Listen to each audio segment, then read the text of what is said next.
without realizing this simple build can outperform them. Riesgo plus curiosidad, but here's the problem. A mistake of just 1 millimeter, and everything fails. This starts with the base cable. And no, you can't guess this measurement. Every length here is calculated to match the signal frequency. And later, you'll see why this exact number matters.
As you expose the core, precision is everything. Damage the shielding, and you introduce interference instantly. The connection must be tight, because even the smallest gap creates signal noise.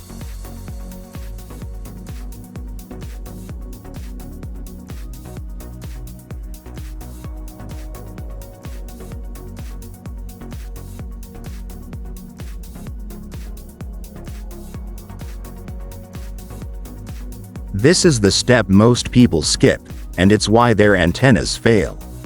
Adjusting these layers creates balance in the signal. Without it, you get unstable reception.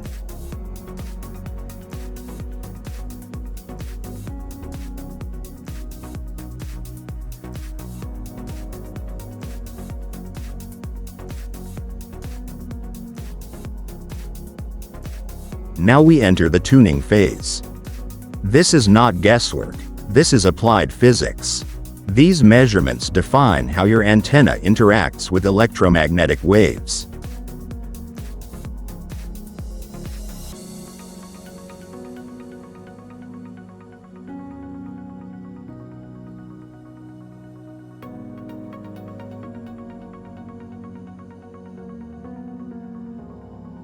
Miss this, and nothing else matters.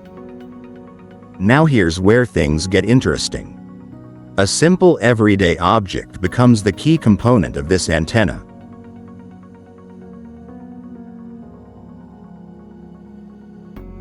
Placed at the exact point, it transforms into a high-gain radiating element.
Now we refine the structure. Removing excess material isn't just for looks, it prevents long-term signal degradation. This step protects performance over time.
from weak signal to stable reception. This build proves something important. Performance doesn't come from price, it comes from precision.